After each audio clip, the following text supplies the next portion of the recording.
Geração P. P de pandemia, de perspectivas, de projeções.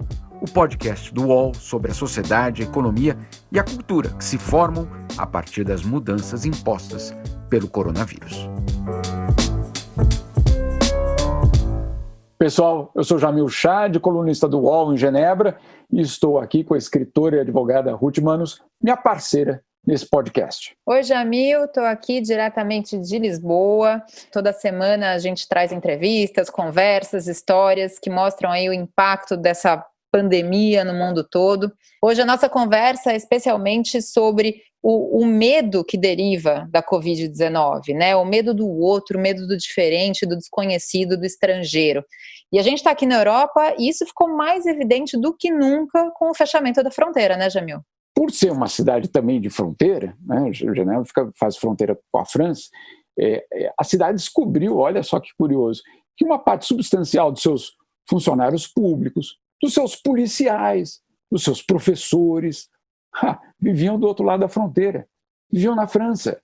Então, com o fechamento das fronteiras, ficou aquela pergunta, quem é que fornece os serviços básicos da cidade? Né? E a pergunta que fica é como restabelecer uma normalidade, né, eventual com uma fronteira fechada. Né? E aí a parte, vamos dizer assim, impressionante dessa história da pandemia, que é basicamente o impensável aconteceu na Europa. A Europa fechou as suas fronteiras, internas e externas. Isso, para quem viu ou estudou a construção do sonho europeu, isso porque a Suíça nem faz parte da União Europeia, faz parte do Acordo de Schengen, etc. Mas para quem acompanhou a construção da União Europeia, esse momento não estava em nenhum livro, nenhum cenário era colocado como, isso a gente faz eventualmente quando as fronteiras forem fechadas. Não, as fronteiras desapareceram. Né? E aí, obviamente, isso coloca em questão muita coisa. Vocês estão aí às margens da Europa, né, Ruth? As margens não porque estão fora. Na bordinha, né? É a bordinha da Europa. Em Portugal fala bordinha, é bonito. Mas essa bordinha aí, ela deve ter também, eu não sei, pelo menos você podia contar para a gente se tem alguma implicação em termos até de fornecimento. Claro, o que aconteceu na Europa nos últimos 30 anos foi a distribuição da produção. Nenhum país passou a ser autossuficiente. Já não era antes, mas ficou ainda mais profunda essa sensação de que não tinha nada.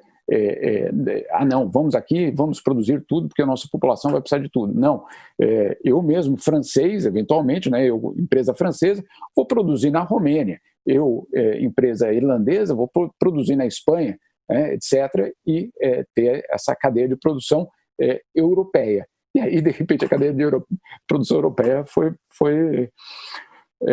para o espaço. Né? Não sei, como é que isso aí você tem visto aí? É algo que, ou eu estou enganado, isso não acontece nas bordinhas de Portugal? Ô, Jamil, você falou de abastecimento, né? E a primeira coisa que me vem à mente é supermercado, né? Que, aliás, vamos fazer uma homenagem ao supermercado, porque tem sido a parte gloriosa das nossas semanas, né? É a hora que a gente se arruma para ir no supermercado. Mas então, essa questão do abastecimento é super importante e acho que ela é muito simbólica, né? A gente depois tem que desdobrar esse assunto para entender o que isso quer dizer. Nas primeiras semanas do confinamento, os supermercados aqui em Portugal ficaram completamente desfalcados. E aí tem aquela dúvida, foi problema de abastecimento ou foi porque as pessoas ficaram super malucas e resolveram fazer bunker em casa? Enfim, pouco a pouco as coisas vão se normalizando, mas a gente sente uma diferença, especialmente nos alimentos frescos, né? Quando a gente vai lá para os legumes, verduras e tal, a gente vê que tem coisa que não chega, e tem coisa que chega com um preço que é realmente de assustar qualquer consumidor nessa pandemia, Jamil. Essa questão do preço que você citou, o preço do morango aumentando, etc., e até mesmo a falta de alguns itens, elas levam, no fundo, Ruth, a uma outra questão, né? Que é a questão que a pandemia acabou evidenciando, que é a seguinte: para acolher e para levar, basicamente para que esses produtos saiam do campo e cheguem aos supermercados, tem um elemento nessa história aí que ninguém previa. Quer dizer, previa, mas achava, bom, a gente não depende tanto deles, que são os imigrantes, os estrangeiros, né? Que são, basicamente, fazem parte do coração da mão de obra da colheita europeia. Eu fiz um levantamento outro dia com as diferentes associações agrícolas europeias, e a estimativa é de que a Europa precisa, a cada ano, 800 mil trabalhadores temporários para colher sua safra. 800 mil trabalhadores, dos quais, obviamente, a enorme maioria, eu diria mais de 90%, adivinha, são estrangeiros, né? Alguns são até europeus, romenos, búlgaros, né? Agora, muitos deles vêm de fora do bloco europeu. E aí, o que é curioso é que, de repente, o suíço, né, não sabe, mas aquele fundi que ele come no fim do ano veio de um leite de uma vaca que foi cuidada por um estrangeiro, não exatamente um suíço. Agora, claro, você também tem o francês que de repente descobriu que o ratatouille pode estar seriamente comprometido pela ausência, imagina, do quê? De imigrante, né? De imigrante.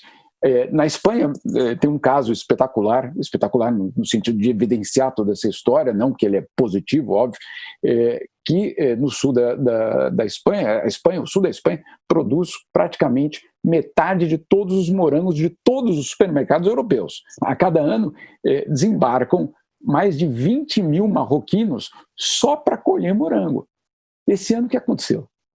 Não desembarcaram, né? E aí, qual é a história que você conta dessa pandemia quando você não tem o morango da sociedade tranquila, classe média, ou não classe média, comprando seu morango, de repente não tem morango, ou o morango está muito caro. Por quê? Porque faltou marroquino, né? A Alemanha, eu adoro a Alemanha porque eles são sempre muito racionais, né, Ruth? Aqui na Europa, pelo menos, o problema existe, eles vão lá, falam que o problema existe e tentam dar uma solução para o problema. E na Alemanha, o problema se repetiu, porque a Alemanha também precisa de imigrante para lidar com a sua colheita. E o que eles fizeram? Com todos os aeroportos fechados, com tudo isso fechado, eles fizeram algo, para mim, espetacular em termos de história. Foram lá e fretaram aviões da Lufthansa, mandaram os aviões para a Romênia para buscar romeno para para fazer a colheita, porque são eles que de fato vêm normalmente. Então, aqueles mesmos romenos que você sabe, na expansão da União Europeia, foram ditos, ok, vocês podem entrar como país, mas sem livre circulação de pessoas, agora tem avião da Lufthansa sendo fretado para ir buscá-los. A história é espetacular. Assim, e no Reino Unido, óbvio, já se fala aí na perda de 1/3 da safra. Não é por falta de adubo, não é por falta de comércio, não é por falta de nada, é por falta de imigrante.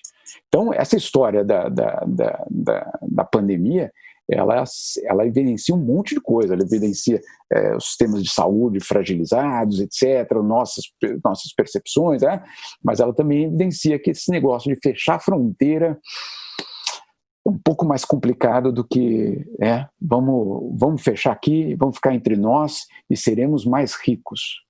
Será? Mas isso que você me falou, né, dessa falta de estrangeiros, me lembrou muito de uma história, né, você falou outra hora, não sei o que, espetacular, os termos que a gente usa, porque é tudo tão surreal que a gente está vivendo, e essa história para mim também é bizarra, eu acho que é bizarra, né, como acho que a maioria das pessoas sabe, o Boris Johnson, primeiro-ministro britânico, teve o Covid-19, né, foi hospitalizado, foi inclusive para a UTI, para os cuidados intensivos, de um hospital lá em Londres, o Hospital St. Thomas, e quando ele teve alta, ele fez um pronunciamento no qual ele fez questão de agradecer o trabalho de 2 enfermeiros em especial. E uma coisa que eu acho muito legal a gente fazer um parênteses aqui é falar da importância de todos os profissionais da área da saúde, de um modo geral, mas a gente sempre vê que os médicos são sempre muito reconhecidos, mas como o cuidado humano está nos enfermeiros, né? A importância dessas pessoas e toda aí a nossa gratidão e respeito. Mas aí, o que eu achei curioso foi, primeiro, que ele agradeceu 2 enfermeiros, porque acho que era o cuidado humano que ele disse que ficou ali com ele 24 horas, mas ele agradeceu a 2 enfermeiros que ele foi falar o nome e a nacionalidade. Curiosamente, 2 imigrantes. Uma moça da Nova Zelândia e um enfermeiro português, aqui do norte de Portugal. Isso foi uma coisa que ficou super badalada em Portugal. Portugal, por ser um país pequenininho, né, e acho que com uma certa síndrome de país pequeno massacrado assim na Europa, prensado ali entre o mar e a Espanha. Então, toda vez que Portugal aparece na boca dos ingleses, dos alemães, dos franceses, Portugal fica sempre em polvorosa. Mas aí a entrevista com o enfermeiro aparece o pai, a mãe, o cachorro do enfermeiro e tal.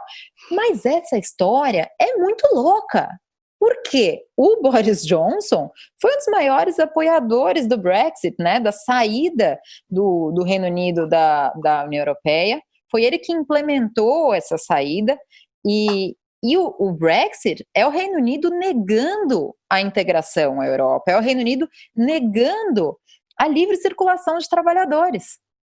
E aí você vê o primeiro-ministro agradecendo um português que, pelas novas regras, certamente não estaria trabalhando ali, ou pelo menos não de forma tão facilitada, mas ele agradecendo todo esse serviço. Então, a gente vê que realmente a pandemia colocou tudo em xeque. Tá tudo de cabeça para baixo, Jamil. Geração P volta já.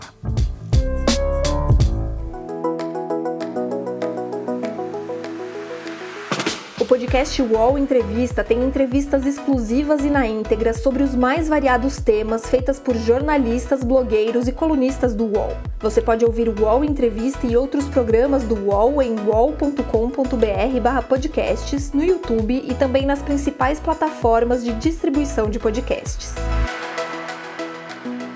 Recebe salário, faz transferência, pagamento, recarga de celular e até empréstimo, tudo sem taxa. PagBank, a sua conta grátis do PagSeguro. Baixe já o app e abra sua conta em 3 minutos. Ruth, essa história do Boris Johnson é inacreditável, porque, inclusive, eu fico imaginando quantas pessoas não estão repensando quantas coisas em termos políticos, né? Eu acho que você delega como sociedade para uma classe política tomar algumas decisões, né? E você vota, quando você chega lá no teu voto, você diz, olha, eu aceitei aquilo ali que foi feito. E aí, como é que fica quando uma situação que o porta-voz principal do Brexit é tratado por estrangeiros? Né? Ele desmonta ou não desmonta parte do seu eleitorado? Eu fico imaginando o que vai acontecer. Eu não tenho essa resposta, eu acho que ninguém tem, mas eu fico imaginando qual vai ser o impacto eleitoral disso tudo. Né? Será que alguém, eventualmente no futuro, sei lá, um partido que seja contra o Brexit, vai usar uma foto do português na campanha Luiz eleitoral? Pitarma é o nome dele, até aprendi o nome dele, ele apareceu em tudo aqui. Então, ele já é popular, então, quer dizer, você transforma aqui, eu fico imaginando, será que isso tudo eventualmente vai ser usado politicamente? Essa que é a minha pergunta, que não só nisso, eu te dou um outro exemplo, muito próximo disso que você está falando. A Saxônia é um estado na Alemanha, é um estado rico, tem uma certa projeção, mas ele também é o centro a base, basicamente, eleitoral do partido mais xenófobo da Alemanha, que é a Alternativa para a Alemanha, a AfD. É um partido que dificilmente você acreditaria que ele pudesse surgir na Alemanha com todo o massacre de informação que a Alemanha faz diariamente aos seus alunos sobre a Segunda Guerra Mundial, sobre xenofobia, sobre discriminação, sobre tudo isso, e ainda assim esse partido apareceu. Ele apareceu e tem uma força impressionante em alguns setores da sociedade e na Saxônia. Mas olha só o que aconteceu na Saxônia. Acabou sendo também um local do surto, né, um local bastante importante do surto, e aí eles descobriram que não tinham médicos e enfermeiros suficientes para a quantidade de hospitais que eles mesmos estavam abrindo. Ou seja, não era falta de capacidade e de máquina, era falta de gente. Então, essa é uma realidade que a gente conhece da Alemanha. A Alemanha se propõe a abrir 3 novos hospitais em 2 semanas, eles vão fazer isso. A gente sabe que vai funcionar e sabe que vai ter respirador, não vai ter aquele problema, né? Vamos ter que importar respirador da China, que não sei o que. Não, eles vão produzir, inclusive, já com respirador, todas as máscaras, etc, etc. Muito bem, todos os testes de kits, faltava médico. E aí, o que o governo da Saxônia fez, para mim também, como essa história do Boris Johnson, extremamente revelador da pandemia. O que eles fizeram foi colocar um anúncio nas redes sociais pedindo para que os imigrantes ou refugiados, ou aqueles que estão ainda esperando o seu status de refugiado, né, porque você faz o pedido, pode levar anos, às vezes, para você receber o seu status de refugiado, para que aqueles que tenham diplomas médicos, ainda que não reconhecidos na Alemanha, se apresentem para trabalhar, pagos, não voluntários, pagos. Calma aí. O partido xenófobo, ele ganhou força com a chegada aí, em 2015, 2016, de quase 1 milhão de refugiados e imigrantes na Alemanha. Todos ali, não podemos fazer isso, etc. Isso é uma ameaça à nossa sociedade.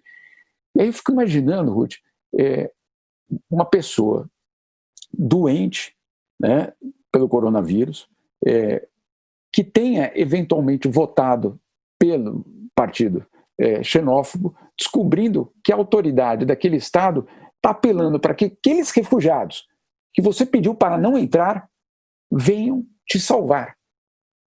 É muita ironia, é muita história numa história só. Né? A gente que gosta de história, que conta história, você tenta normalmente encontrar uma história, né, que possa ser o fio condutor, mas espera um pouco. Agora você está me dizendo que aqueles refugiados que eu tentei barrar, você vai dar a autorização para que eles trabalhem mesmo sem autorização do diploma, quer dizer, sem a revalidação do diploma médico, porque precisa de médico. Né? Então, assim, é uma dessas histórias que eu espero que tenha algum tipo de impacto. Não para falar, não, então a partir de agora todo refugiado pode entrar, todo imigrante pode entrar. Não, não é isso. Mas é que coloque em perspectiva que essa história de vamos fechar a fronteira, está tudo resolvido. Né? Ou é a mesma, é o discurso populista, o vendedor de ilusão. É só matar que está resolvido. É só fechar a fronteira que está tudo resolvido. Ou é só se separar que está tudo resolvido, para falar, né, do separatismo. Não estou nem falando do pós-pandemia nas casas de cada um de nós. Não, não é isso. Eu estou falando mesmo da questão política. Né? O que foi a Catalunha? Não, basta separar da Espanha que nós seremos um dos países mais ricos e prósperos da Europa. Então, assim, essas soluções fáceis, como no caso do médico português ou do Brexit, né, mostram que, na verdade, não. A história é muito mais complicada. Eu não sei, eu fico imaginando qual é o futuro do debate xenofobia. Esse é um debate que eu estou muito curioso para saber como é que ele vai se desenrolar nos próximos anos. É muito interessante, né, Jamil, como o Covid-19, ele acelerou uma série de discussões que já estavam aí, né? É como se estivesse tudo no banho-maria, de repente está tudo na panela de pressão. É isso aí. Então, todos os assuntos, trabalho, imigração, economia, tudo virou agora urgente. Aqui em Portugal tem uma comunidade chinesa muito grande, né? Que, entre aspas, carinhosamente, eles chamam de chinocas. né? Então já vamos começar aí. Quando ganha um nome especial, né? Ninguém tem um nome especial para falar dos franceses. Ninguém chama eles de françocas, entendeu? Porque eles são os franceses. Ninguém tem um nome especial para, entendeu? Mas os chinocas têm, e os brazucas também, né? Tem um nome. Então vamos parar para pensar um pouquinho sobre isso. E teve um movimento. Quando o coronavírus aparece no começo do ano e que as pessoas realmente acham que é uma doença do chinês, veio da China, não vamos entrar na questão de como surge o vírus, mas enfim, a gente vê um movimento completamente, as pessoas, caem as máscaras das pessoas, né? Então, pessoas e a gente não está falando da pessoa ignorante que não tem noção e que aí, né, xinga o chinês na rua, não é disso que a gente está falando. A gente está falando de pessoas estudadas, de pessoas de bem, que de repente resolvem que tem que ter um culpado. Então, a gente precisa conversar um pouco isso, porque xenofobia tem a ver com medo, né, Jamil? Eu acho que, acima de tudo, a gente tem que entender, o xenófobo, ele tem um discurso muito corajoso e muito agressivo, mas ele está morrendo de medo. Eu acho que o coronavírus evidenciou isso, o medo das pessoas do estrangeiro, o medo de não poder se proteger, e a xenofobia, ela é o medo do quê? Ela é o medo do diferente, ela é o medo da concorrência pela vaga de emprego, ela é o medo da partilha, ela é o medo da mudança. Então, eu acho que essa panela de pressão coloca em questão todos os temas relativos a migrações e todos os temas relativos à psicologia que está por trás disso. Esse isso dá um capítulo inteiro, porque de fato, Ruth, você tem uma situação que você colocou muito bem, do outro, né? Do medo do outro, e esse outro está contaminado ou não? Contaminado do quê? Exatamente. Foi curioso como os italianos, que a gente sabe muito bem, nos últimos anos vivem um governo extremamente complicado, né? Ou vários governos, não é um só no caso, mas com um líder extremamente popular que defende de uma forma muito clara fechamento de fronteira, expulsão de estrangeiro e tudo isso. E aí foi muito curioso, pelo menos aqui na Suíça, tem uma população italiana muito grande, Ruth, de italianos, que eles começaram a reclamar, nós estamos sendo discriminados só porque na Itália tem coronavírus, quando o foco era só na Itália, né? E aí tinha, claro, a fronteira da Itália com a Suíça é uma fronteira, é a principal fronteira basicamente suíça, e tem uma fronteira enorme justamente com a região mais afetada pelo coronavírus na Itália. Então eles começaram a reclamar do fato dos suíços estarem olhando torto para eles. Que coisa, né? Olha só o que o... Bem-vindo ao clube! Exato, sem essas palavras, mas até falei para um italiano uma vez, que bom que vocês pelo menos agora vão saber o que é ser estrangeiro na Europa, né? Porque isso é ser estrangeiro. Agora, a minha pergunta, e é uma pergunta que não tem uma resposta, é saber se a pandemia vai eventualmente diluir o discurso xenófobo diante das evidências da dependência. São evidências, não é um discurso, são evidências. O morango não chegou, porque não tinha marroquino para colher, né? São evidências. O hospital na Saxônia foi buscar um sírio, vários sírios, com um diploma que, numa condição normal, jamais teria sido aceito.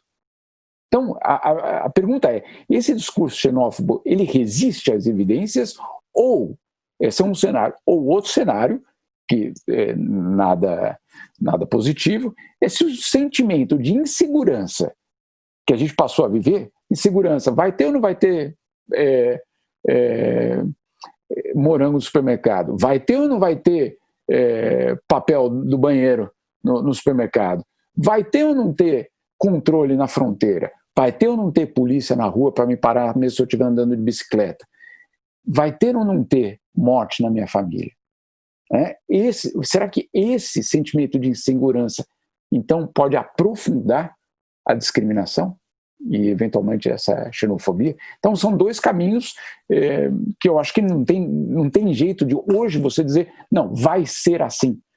Não, mas são dois caminhos que vão ser colocados aí diante da sociedade, eu diria não só europeia, porque nós estamos falando aqui direto da Europa, mas na Ásia essa é uma realidade também, na América do Sul essa é uma realidade, nos Estados Unidos fico muito curioso se de repente, claro, você tem já uma população chinesa muito grande nos Estados Unidos, mas e se o coronavírus acaba atingindo uma determinada população mais especificamente, os latinos, ou os negros, ou alguma etnia específica, será que essa etnia vai acabar sendo colocada nesse posto de culpado?